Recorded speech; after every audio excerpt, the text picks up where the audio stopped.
I'm a week late to this. I just finished the first episode of the Halo series, and it's okay. You know, I'm gonna finish the second episode. I'll finish the series. I'll get through it. I'll find some way to borrow someone else's Paramount Plus network because, man, I'm just not in. I don't want to pay for another streaming service. I haven't watched any videos on people's reactions to it. I've seen plenty of thumbnails, though, where it's very clear what their opinion is. A lot of thumbnails indicating that people aren't too happy with what whoever made this Paramount 343 like have done, the showrunners have done with this version of Halo. I'm interested in it because this is this is not Master Chief in the Halo universe from the games. We all know this at this point. It's the Silver timeline, so some things are going to be different, or a lot of things. There's let's get him and then run. And Silver timeline, I'm okay with that. It doesn't need to be a retelling or a direct adaptation of one of the stories of the game. You know, maybe ideally a good jumping off point would be Reach. The Fall of Reach. Games and books of the main canon. Active camo available. So Fall of Reach, going after the book, would follow the Master Chief as opposed to Halo Reach, the game, which is not following the Master Chief at all. And they wanted to make a story about the Master Chief. So that would have been a good point. But they didn't do that. They decided to take the, the name Master Chief, the universe of Halo, and create their own story around it, though using the same pieces. So the way that I think of it, can I? Oh, hold on. How did you see me so fast? Can I get you? Oh boy, there we go. So the way that I think of it is that one of my favorite superheroes, my favorite superhero, is Batman. It's been that way since I was a kid. It's been that way forever. I liked him all the way from the Michael Keaton movie, and then from the animated series, and then on. And then I started reading the comics and everything. And yeah, I just love Batman. And the thing with Batman is that there's like 50 different versions of Batman. I thought it was going to be closer. Hell, even more, probably. And I'm okay with that. There are some versions that I prefer, but there are a lot of them. There's some that are wacky. Some where he's a samurai. One where he's in Victorian era England fighting Jack the Ripper. There's a Joker Batman, the Batman that laughs, and he's actually in Fortnite, which is funny. But they're all Batman, right? They're all different, and that doesn't mean that they're all... Can I get one? All right, hold on. Someone's down here. Ah, double teamed. And they're not all comic book accurate, right? So the way that I think of it is that it's a board, right? And the pieces are the same. There's always a Batman. There's always his rogues gallery. There might be variations on that, but you know, usually a Joker, usually a Penguin, Riddler, Poison Ivy, all that good stuff. And you know, an Alfred. And these different versions use those different pieces to tell their own version and like their own story. And it's often entertaining to see what people come up with. Not all of it's good, but there's plenty that is, and some that are in fact excellent. And that is how I view this Silver timeline of Halo that they're telling the story through in the show. It is not the Master Chief that I grew up with. This is a different version of Master Chief, because the Master Chief that I grew up with, I don't know what his face looks like. But yeah, it's definitely, like, that's how I view it.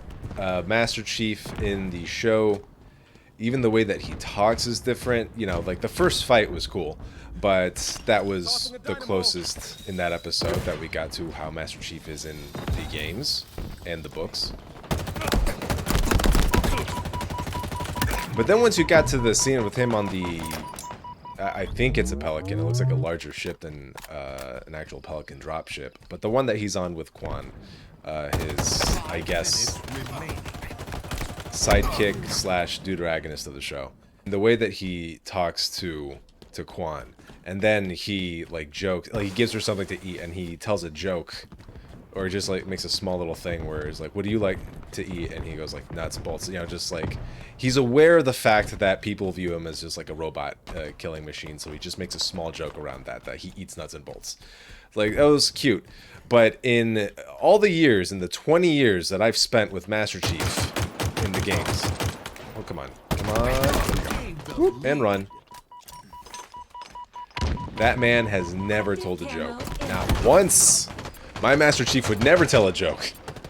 But but it's more than that. Like, he's very unsure of himself, it feels like, and I've only seen the first episode, so I don't actually know if this is something that is consistent with him, or if this uncertainty was brought on specifically by the artifact that he touched. Like, I can't exactly tell if he was actually under some sort of programming, like almost Manchurian Candidate style, that he couldn't, or, you know, for people that might actually understand what I'm talking about, Bucky Barnes Winter Soldier style, where he's actually like programmed to do his objectives, which is as opposed to obeying orders.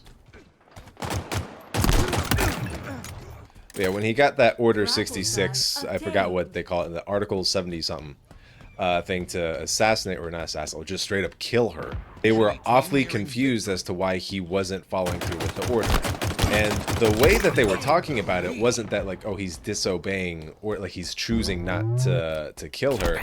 He's going against his programming, is like the language that I got from that. So that and there would be a bit of a difference, because Spartans, while heavily conditioned mentally to obey orders at all times, can very clearly develop a will of their own. Like, they're not restricted Winter Soldier style.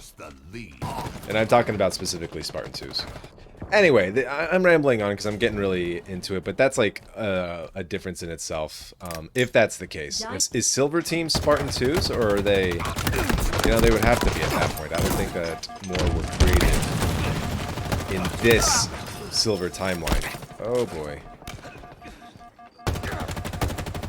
Not yet.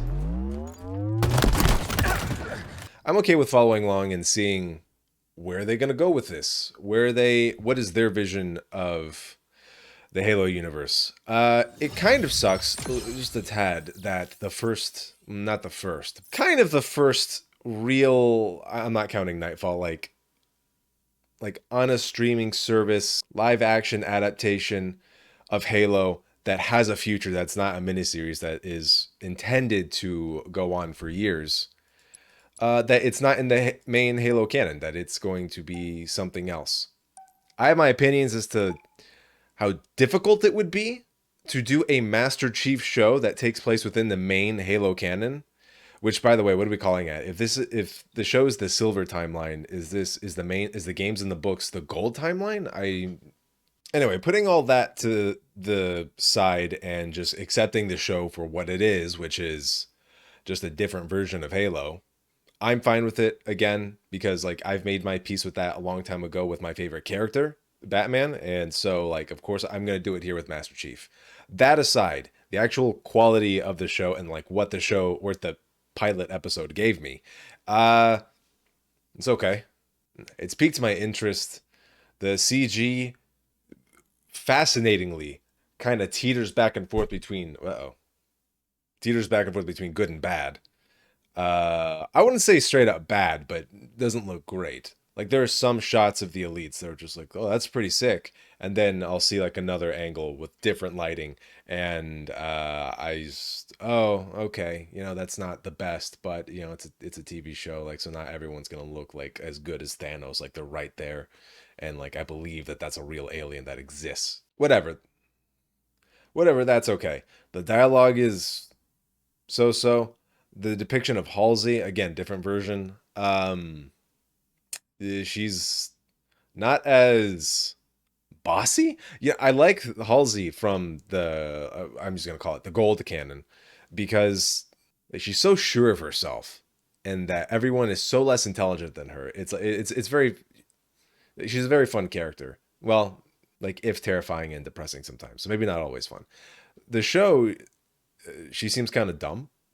Do I care that they revealed it? Whatever. That guy, Pablo Schreiber is the name of the actor. He looks like he could be Master Chief. Sure. Master Chief could have looked like anything. I mean, I know in the game he's a white man. In fact, he's a very pale, like mole person, white man because he just never takes the armor off. I remember in like the first book, not the first book, the second book, the Flood, Halo, the Flood, that depicts that goes over the story of Halo 1. A scene describes him with his armor off where he's talking to an upper commander, and he is clearly described as just completely pale, this like unnaturally pale person, because he just wears that armor all the time, so he would be. So there's that. Besides like facial, I'm sure like it described like, oh, he had like sharp features and just like everything that you would kind of expect this guy to look like. Pablo Schreiber, sure, why not? He looks like he could be that. He makes more emotions in it. What's gonna be weird for me is that because Master Chief always had his helmet on in the games. All his emotions are told through the way that he turns his helmet, right? And so one thing that I'm gonna have to get used to is the idea of Master Chief actually emoting through facial expressions. That's gonna be weird. I'll have to. Oh, found a game. But again, I'll get over it. It's fine. If anybody out there sees this, let me know what you think because I'm interested. I'm interested to see where it's going to go.